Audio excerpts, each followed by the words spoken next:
11 de julio de 1991. La población de México se preparaba para el eclipse del milenio, uno de los más largos de la historia, 6 minutos y 45 segundos. El fenómeno astronómico más minuciosamente examinado y más filmado que recuerde el hombre. Desgraciadamente ese día el cielo mexicano estaba cubierto de nubes, sobre todo el de Ciudad de México, una de las metrópolis más grandes del mundo. Sin embargo, unos minutos antes de que se produjera el eclipse, el cielo pareció cooperar. Las nubes empezaron a disiparse exactamente cuando la luna comenzaba a atravesar la silueta del sol, y la ciudad se preparó para la oscuridad.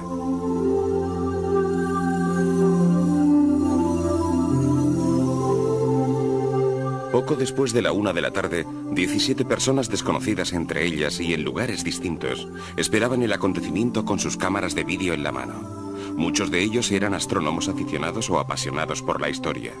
Lo único que querían era registrar el eclipse total en la cinta de sus videocámaras. Ligeramente más arriba, a la izquierda del sol, una estrella, en un principio de forma casi imperceptible, empezó a brillar y a moverse en el cielo de esa tarde que ya oscurecía. El señor Leburdi se quedó asombrado, pero siguió filmando. Al otro lado de la ciudad, el señor Ladagabel creyó también que lo que estaba encuadrando eran dos estrellas en movimiento.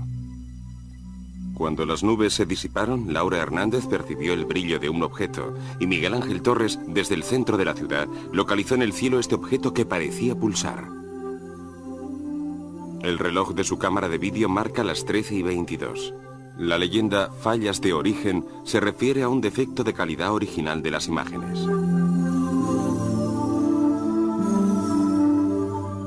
El padre Manuel Ferrer, un sacerdote católico que se encontraba en la zona sur de Ciudad de México, enfocó una órbita luminosa en el cielo oscuro, pensando, es una estrella realmente brillante. Y en los alrededores de la metrópoli, en una colina llamada Cerro de la Estrella, Jorge de la Torre realizó una extraordinaria filmación de un objeto suspendido sobre la vertical de la ciudad que vemos aquí ampliado y a cámara lenta.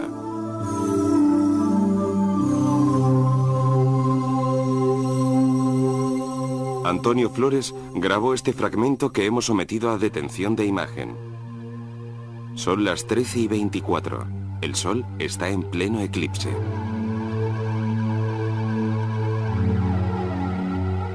Pocos segundos antes, Eduardo Mejía vio en el cielo algo color ébano y trató de aplicar el zoom.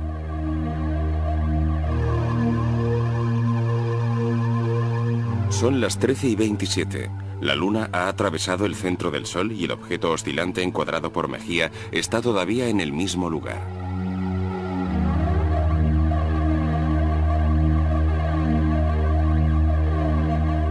Apostada en un tejado junto a unos amigos con una cámara de vídeo y un aparato de televisión, la familia Aguilar había convertido el acontecimiento en una fiesta. Observen que los relojes de la cámara de vídeo marcan las 13:04 al principio y las 13:25 al final. Esto indica que los ovnis se detuvieron en el cielo de una de las ciudades más grandes del mundo durante al menos 20 minutos.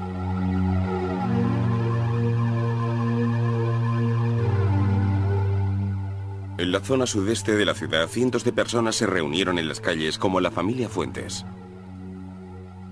Esta filmación, realizada por el ingeniero Fuentes, es una de las más interesantes.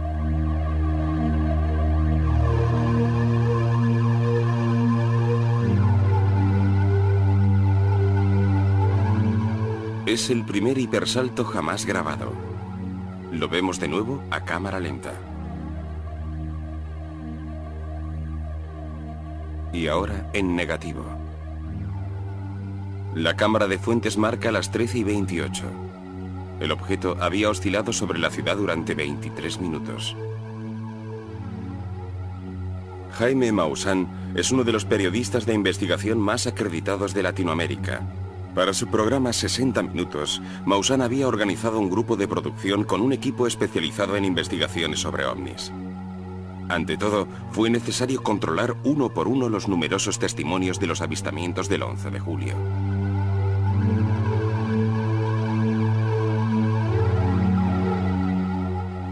Guillermo Arreguín, director de Televisa, la mayor cadena de televisión de México, explicó a Maussan que su posición sobre el tejado le había permitido realizar una toma excelente. Este es el objeto filmado por Arreguín.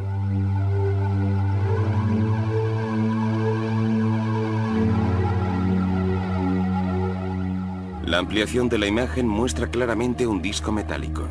La nave es circular, mientras que las dimensiones no pueden definirse, al no disponer de un punto de referencia terrestre para la comparación. El objeto fluctúa lentamente y parece girar sobre su propio eje, una rotación que comprobaremos nuevamente más adelante.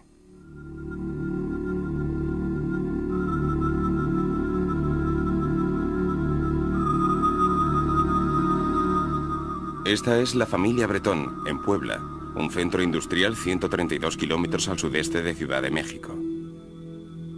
Habían planificado con detenimiento la observación del eclipse. Se habían equipado con todo lo necesario: gafas de sol, relojes sincronizados, telescopio calibrado y cámara de vídeo lista para grabar el acontecimiento.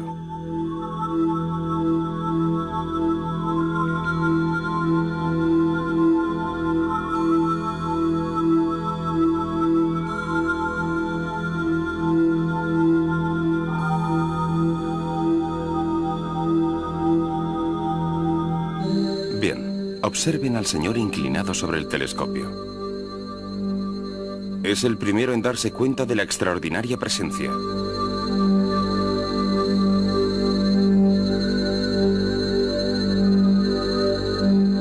La excitación es comprensible. Allí arriba algo está brillando.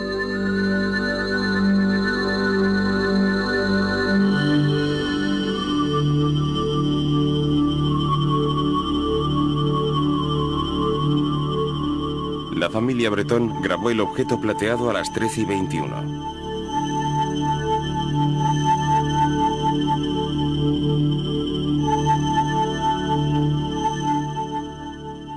Comparemos ahora el objeto filmado por el señor Arreguín en Ciudad de México con el filmado en Puebla. Los dos ovnis parecen idénticos y, sin embargo, ambos puntos de observación se encontraban a una distancia entre sí de más de 130 kilómetros. ¿Cómo es posible que el objeto de Puebla y el de Ciudad de México, grabados en el mismo momento, coincidan en tamaño y forma? Una primera hipótesis es que los ovnis fueran efectivamente dos. La segunda es que el mismo ovni realizara un hipersalto en una fracción de segundo, como en las imágenes del ingeniero Fuentes.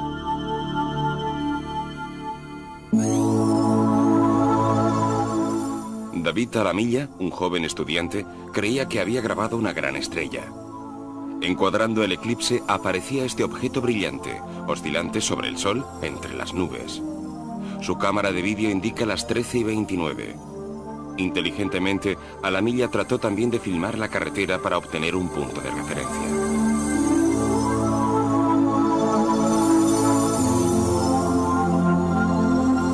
Repasemos la escena a cámara lenta. Recordando que fallas de origen significa que en la cinta original existen defectos, observamos en la imagen ampliada detalles que antes no estaban claros.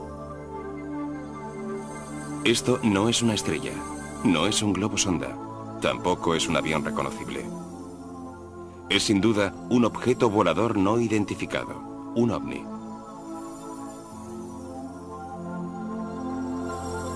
Ahora nos encontramos en la zona noroeste de Ciudad de México.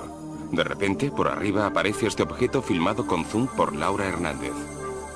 A cámara lenta la imagen mejora y la ampliación revela una energía pulsante procedente del núcleo del ovni. Es de imaginar el asombro de Laura Hernández. Miguel Ángel Torres filmó su fragmento desde la zona centro de la ciudad. La ampliación pone de manifiesto la existencia de un objeto metálico inmerso en un halo de colores. Obsérvese el repentino ascenso del objeto.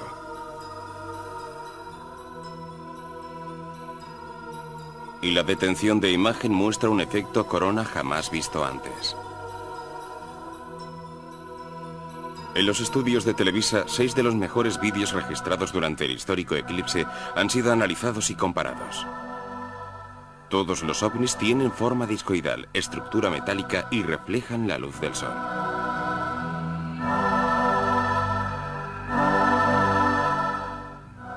Vemos así cómo va cobrando forma el mosaico de los avistamientos filmados en las distintas zonas de Ciudad de México. Cuando todos los ojos estaban pendientes del cielo, 17 personas distintas en diferentes sectores de la ciudad filmaron un objeto que oscilaba bajo el gran eclipse de sol del 11 de julio de 1991.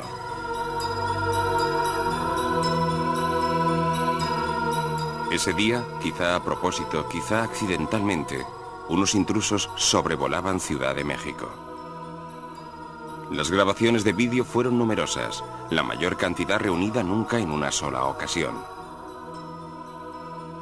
Es lógico preguntarse si se trató de un solo ovni o de varios objetos observados y grabados durante aproximadamente 30 minutos, en una región que se extiende de Puebla, donde se grabaron 3 vídeos, a Ciudad de México, donde las filmaciones fueron más de 100. Los mismos ovnis, la misma forma, el mismo comportamiento, con aceleraciones repentinas y desplazamientos sobre su propio eje. Y por último, el mismo momento. ¿Es posible estimar todo esto según un simple caso? Por ahora lo dudamos. En parte porque no nos hallamos en condiciones de definir de manera alguna el sistema de propulsión que permitiría a estas máquinas efectuar maniobras tan anómalas en términos dinámicos. A este respecto, consultamos a un técnico aeroespacial, David Froning. Estos 4 ovnis fueron filmados durante el eclipse del 11 de julio. Esto es sorprendente. Disponer de ejemplos independientes es excelente porque se pueden comparar los detalles y la estructura de los objetos. Como puede observarse, parece que exista una alteración sobre este lado del vehículo volador que podría indicar que el campo de energía generado por la nave está trastornando el espacio que la rodea. Un análisis posterior demuestra que, al igual que ocurre con los aviones convencionales, las hélices al girar influyen en la atmósfera, causando algo así como un remolino dirigido hacia el exterior. Además, hay una pulsación en la estructura y en la geometría del objeto, y una vez más, esto indica un movimiento cíclico que cabe esperar en el campo magnético de un sistema de propulsión. En efecto, se puede observar que existe una notable presencia de energía que caracteriza esta superficie.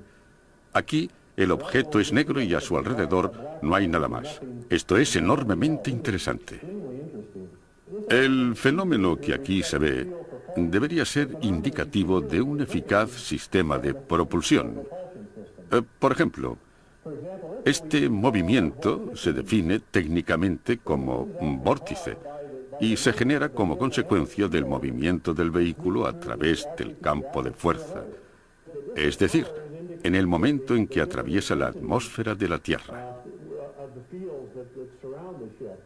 Los diferentes colores indican las distintas intensidades de los campos que rodean la nave, mientras que la presión de la radiación actúa sobre distintas secciones de la nave.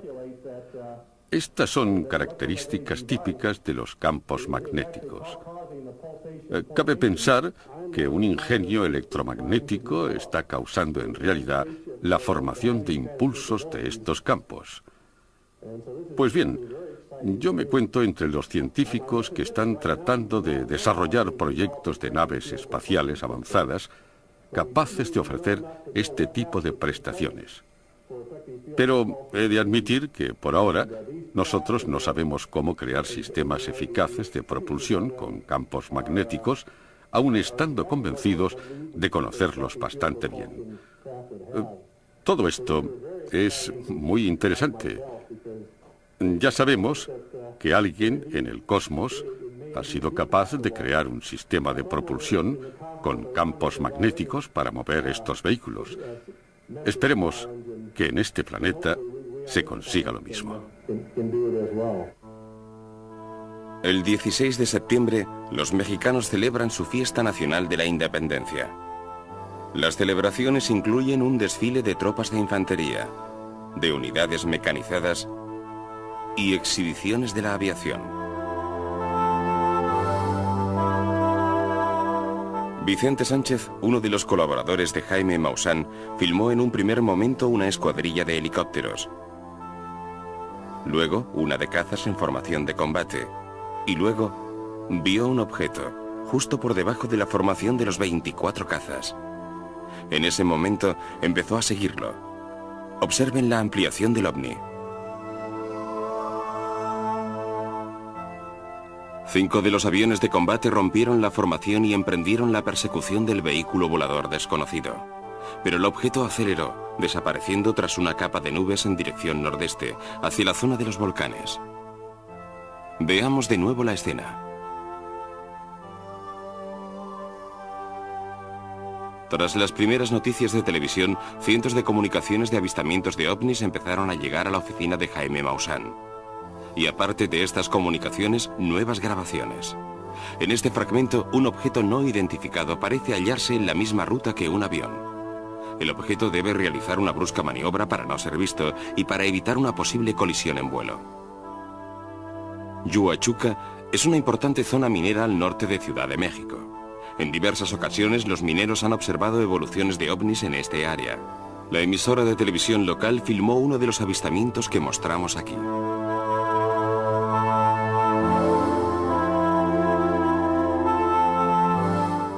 Desde el corazón de la zona del volcán, al sudeste de Ciudad de México, nuevas noticias llegan hasta el equipo del investigador. La actividad de observación de los componentes de un grupo de cámaras da su fruto.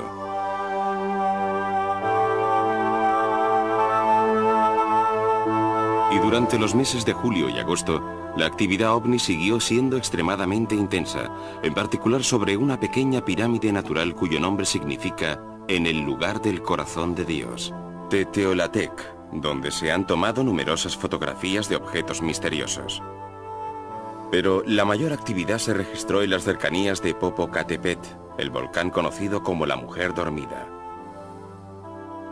La fiebre de los ovnis estaba destinada a aumentar, tal y como demuestran estas formas realizadas en Ciudad de México por Vicente Sánchez, el ingeniero que había filmado el desfile del Día de la Independencia pocos días antes.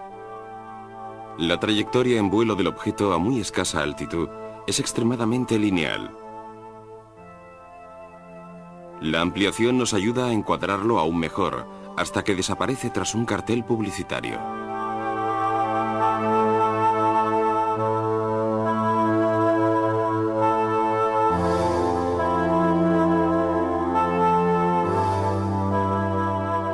El 9 de noviembre, en el área de la ciudad conocida como la zona volcánica, Ángel Cruz, estudiante, filmó este ovni desde la ventana de su apartamento en la quinta planta.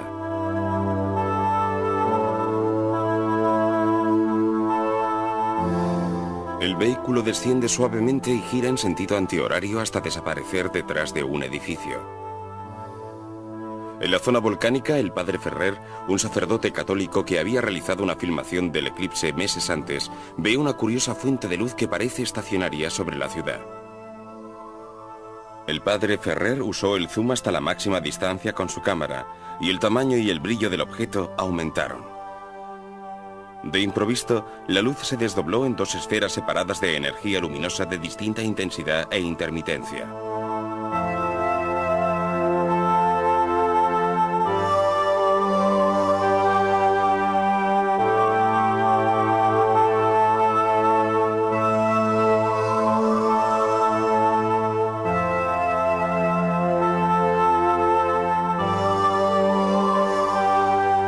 El extraordinario espectáculo duró casi una hora. El sacerdote siguió grabando hasta que se agotó la batería de la cámara de vídeo. Según su testimonio, al final las luces se convirtieron en 3, para luego unirse en un enorme objeto brillante que aceleró, desapareciendo en la noche.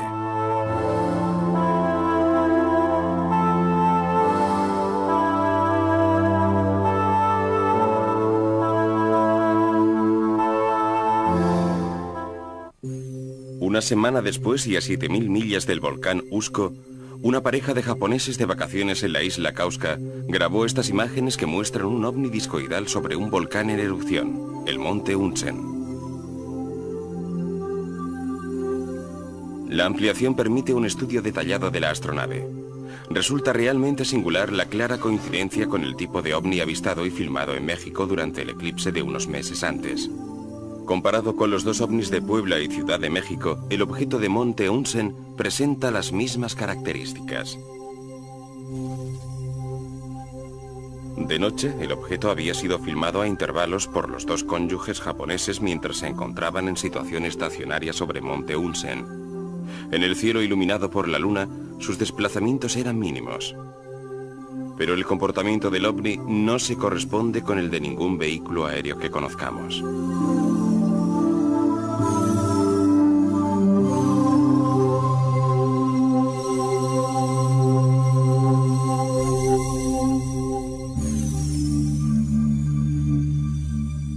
Por la mañana estaba todavía ahí, como puede verse en esta última toma.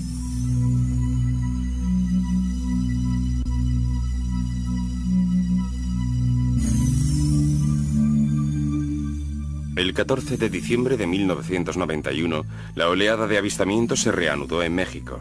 Esta grabación fue realizada por una familia del barrio de San Jerónimo. El relato de los testigos oculares describió las acrobacias de este globo luminoso, una danza observada ya muchas veces y aún inexplicable.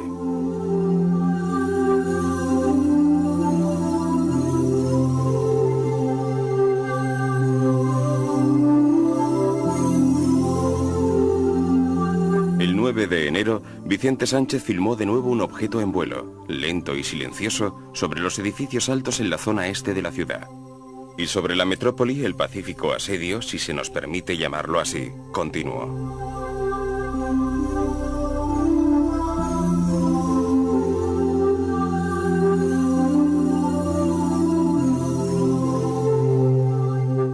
En este caso, la grabación realizada por Eduardo Mejía muestra una esfera luminosa que parece desdoblarse, y luego, lentamente, las dos luces en formación cercana se dirigen hacia el sudeste.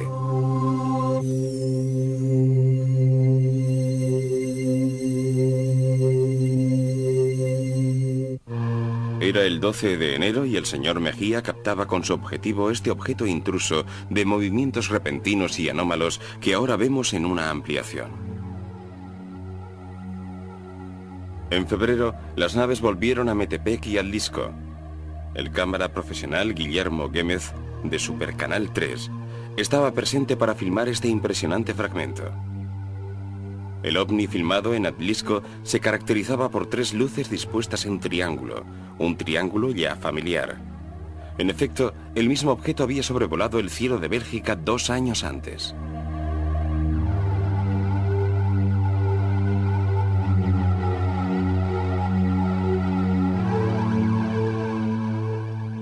Los avistamientos de Bélgica dieron lugar a una impresionante caza al ovni por parte de la aviación militar belga. De nada sirvieron, sin embargo, los intentos de interceptación. Observen ahora cómo una estrella brilla débilmente sobre el objeto. Una estrella fija, utilizada como punto de referencia, pone de manifiesto que el movimiento es errático y debido al propio objeto, y no a la mano que sostiene la cámara.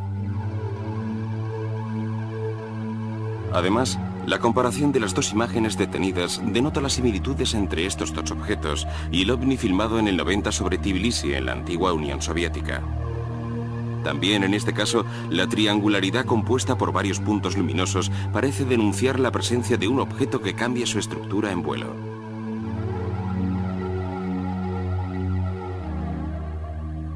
Pero ahora pasemos a una serie de instantáneas, procedentes también de la oleada sobre México. Aquí un objeto en forma de sombrero mexicano fue fotografiado desde el interior de un automóvil. Y esta foto, tomada en el estado de Hidalgo, parece una nueva versión de las naves pleyadianas fotografiadas por el contactista Edward Meyer en los años 70 en Suiza. Las similitudes son sorprendentes. Mientras tanto, sobre Ciudad de México los cielos estaban cada vez más concurridos. Un avión comercial se aproxima para aterrizar y un objeto no identificado le pasa peligrosamente cerca. Los fotogramas a cámara lenta ponen de manifiesto que por muy poco no se produjo la colisión.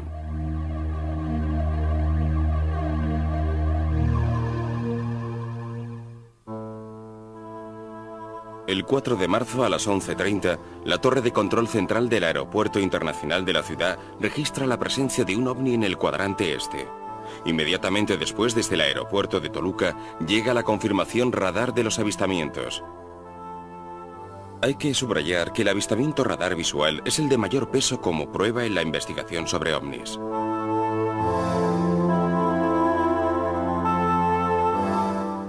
Volvamos a la ciudad de Jalisco, donde el cámara de Supercanal 3, Guillermo Gémez, filmó este misterioso ovni. En nuestra opinión, el documento ovni más extraordinario de los procedentes de México.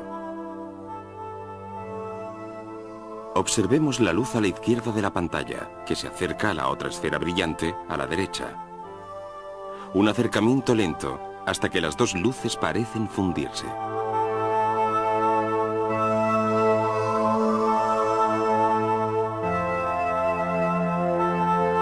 Ahora se desdoblan nuevamente y por la izquierda aparecen otras dos luces. En total, 4 intrusos luminosos.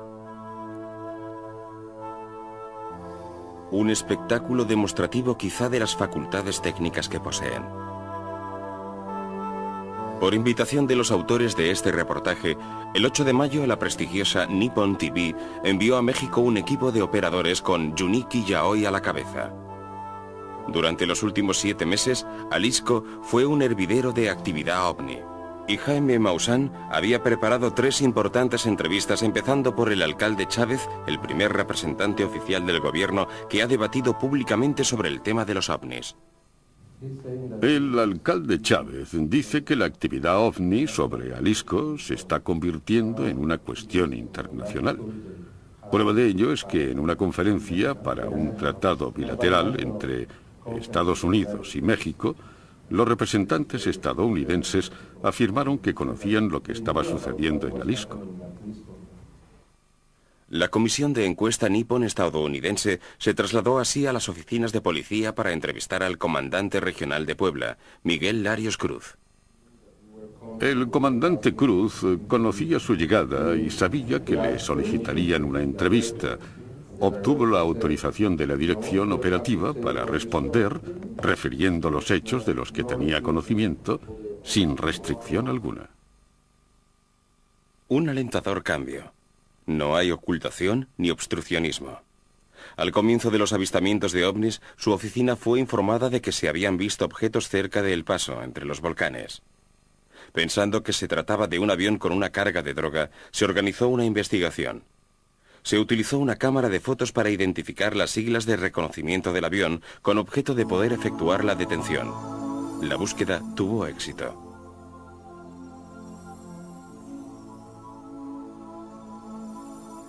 Pero la foto no se parecía a nada visto hasta entonces.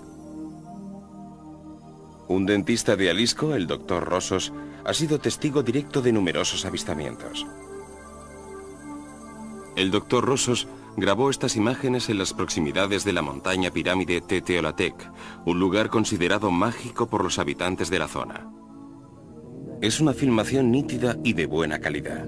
Estamos percibiendo una luz. Ahí vemos que se regresa sobre la ciudad al norte. También en este caso, la ampliación permite reconocer detalles que de lo contrario resultarían imperceptibles. Podemos ver.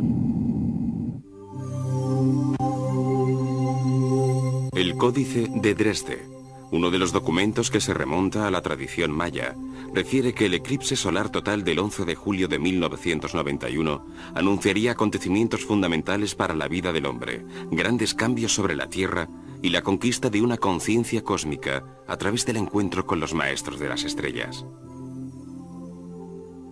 El eclipse de sol señalaría el nacimiento de una nueva era y signos prodigiosos llegarían del cielo.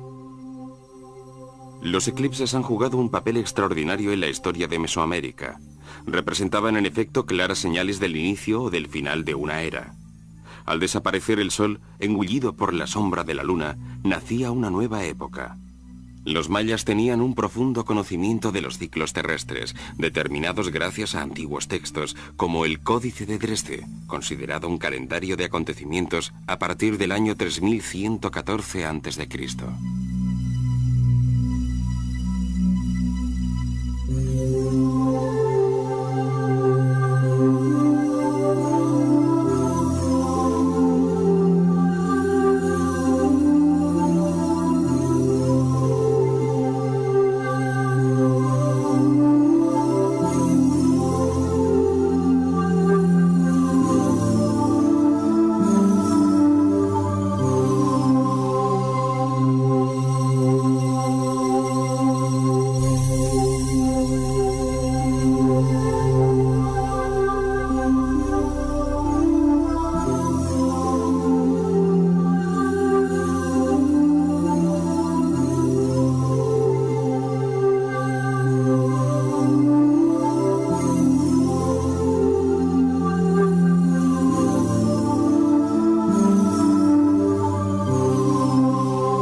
desconocidas entre ellas y en lugares distintos, esperaban el acontecimiento con sus cámaras de vídeo en la mano.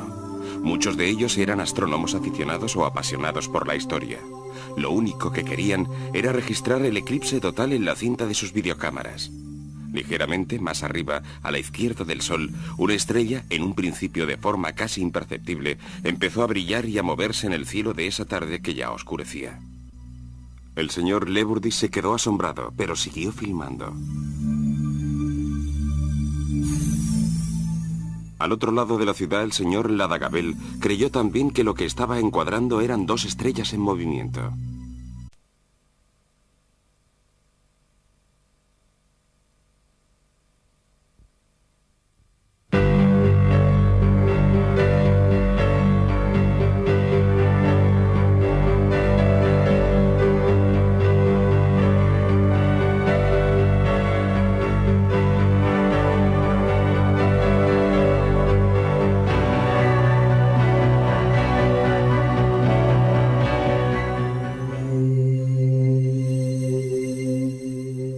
De julio de 1991. La población de México se preparaba para el eclipse del milenio, uno de los más largos de la historia, 6 minutos y 45 segundos. El fenómeno astronómico más minuciosamente examinado y más filmado que recuerde el hombre. Desgraciadamente ese día el cielo mexicano estaba cubierto de nubes, sobre todo el de Ciudad de México, una de las metrópolis más grandes del mundo. Sin embargo, unos minutos antes de que se produjera el eclipse, el cielo pareció cooperar. Las nubes empezaron a disiparse exactamente cuando la luna comenzaba a atravesar la silueta del sol, y la ciudad se preparó para la oscuridad.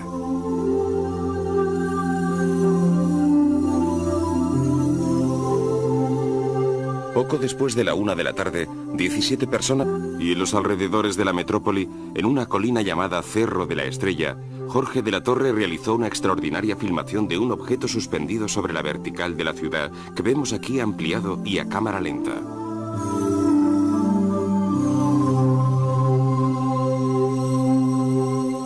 Antonio Flores grabó este fragmento que hemos sometido a detención de imagen. Son las 13:24. El sol está en pleno eclipse.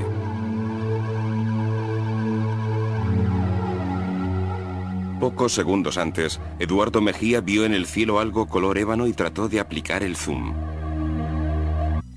Cuando las nubes se disiparon, Laura Hernández percibió el brillo de un objeto y Miguel Ángel Torres, desde el centro de la ciudad, localizó en el cielo este objeto que parecía pulsar. El reloj de su cámara de vídeo marca las 13:22.